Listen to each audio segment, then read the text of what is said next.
Hey, what's up guys, and thanks for being here. In today's video, we're going to be taking a look at the SH Figuarts Cell First Form from Dragon Ball Z. But before we get started, if you haven't yet already done so, be sure to subscribe and turn on notifications so you never miss another awesome review. Now, another confession, I've had this guy for quite a long time. I've had him pretty much right after I got the Ultimate Superhero Gohan, and again, just never had the time to take a look at him until now, so without further ado, let's get started here. So, nice box here, we do see Cell in his imperfect form with these massive horns, and I really do like that kind of texture and detail we have on his skin there. We do see Dragon Ball Z, Bandai logo, Cell First Form on this side here. On the side, we do get Cell First Form. On the other side, we have a few product shots of Cell. On the bottom, we have Cell First Form. On the top, he is screaming right there.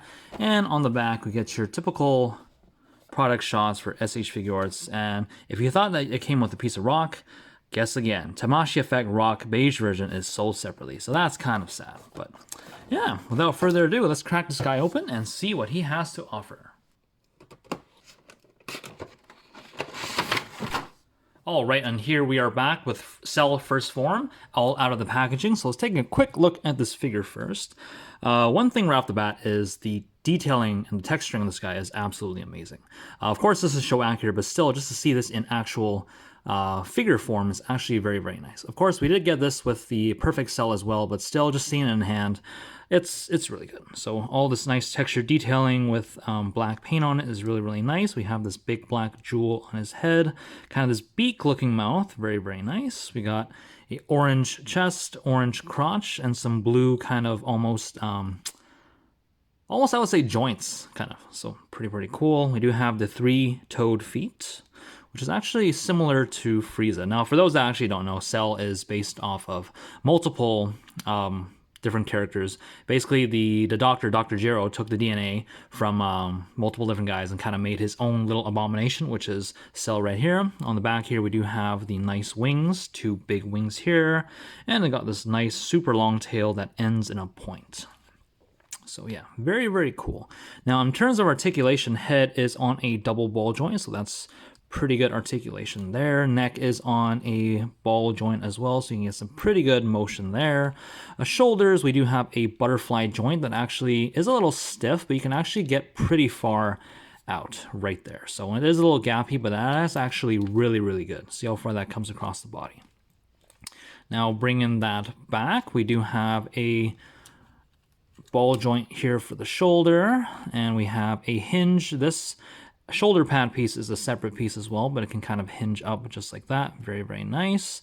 We do have a biceps rotation here at the bicep, a double jointed elbow, which gets not that great, honestly, for a double joint, but just a little over past 90.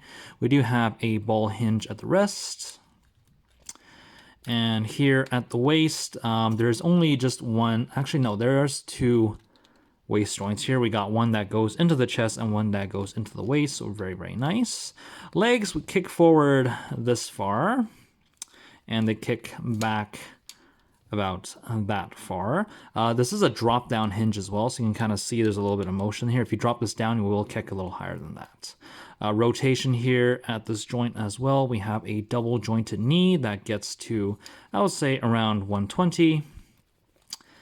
And of course, we have a double ball jointed ankle that tends to fall out, but of course, easy, just pop it back in. So there is that. These wings are on hinges. They're not on any kind of ball joint or swivel. If you push them a little far, they will pop out, but nothing to be worried about. You can just clip them back in. But this tail is extremely articulated. We have a ball joint that goes into the body right in there.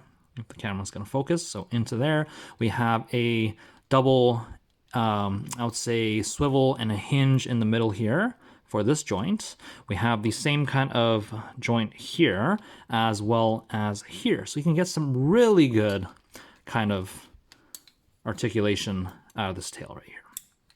Very, very nice. Of course, you do want to keep in mind of the wings. You don't want anything to get in the way, of course, because the wings aren't on any swivels. They're just on a hinge there. So that is that. Now, I do want to mention out of the box, this guy did have really tight hip joints. So what I did is I put a little bit of lubricant in there, and now I feel they're a little loose, but personally for me, I think that is okay compared to you feeling like you're going to be breaking the hip joints just by moving it. So that is that. Now this guy can stand. Please stand. Let's take a look at some of the accessories here. So starting off with the hands, kind of relaxed hands, very, very nice. Love the detailing on that as well. 2 kind of claw hands. Kind of open clawed hands, kind of for his Kamehameha. 2 completely open palm hands for energy blasting. Take a look at the faces. So he has 3 additional faces.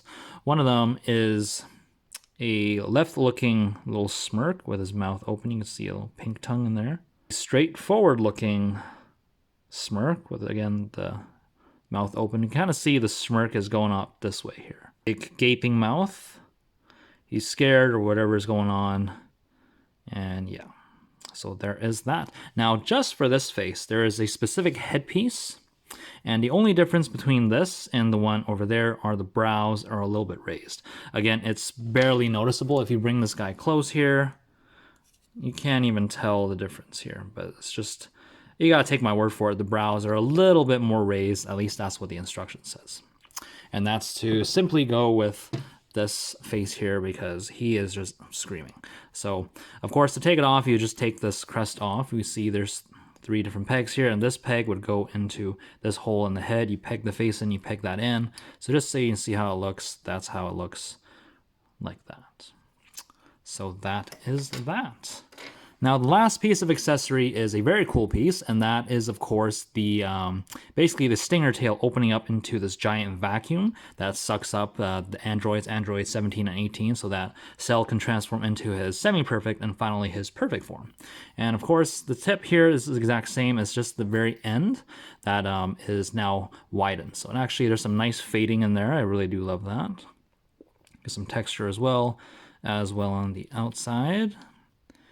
And basically, you can recreate the scene where he sucks up, he would be sucking up Android 17. So if you break Android 17 in half, put his legs on the ground, and you kind of just rest this on the torso, you can kind of see that he's sucking up Android 18. And of course, there's just a ball joint. You would pop the tip off, and you would plug that on, and yeah, that is that. Now, for some quick comparisons here, let me see if I can finally get this guy to stand. Maybe just rest his tail down. Just like that. I only have 1 figure handy, and that, of course, is Gohan. This is Gohan Superhero from the new movie Dragon Ball Superhero, and we do see that he has quite a bit of height on Gohan here. However, there are people saying that this figure is not exactly to scale, and if you're being very technical, yes, he is a little bit shorter than what he should be. He is about the same height as Piccolo. However, in the show, Piccolo goes up to about his shoulders, so he's still just a tad bit taller than Piccolo. So if he was maybe from the tip of his, or top of his head, probably right around here, that would be really, really nice. So yeah, that is that. And just putting him back here, there's one more thing I do want to mention, and that is the packaging.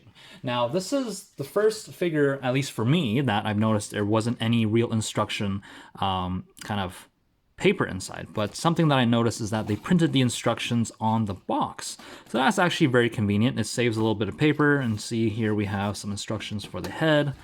And here we have just some swapping stuff, as well as all the accessories that come with that. And yeah, there's nothing in the back, but yeah, that is that. Just something I felt like I wanted to share because it is very cool. It's something we've never seen before, at least that I've never seen before. And going forward, I think that's probably the path that Bandai is going to take in order to save a little bit of paper. So yeah, that's my review for the SH Figuarts Cell First Form. I think this is a very, very nicely done figure.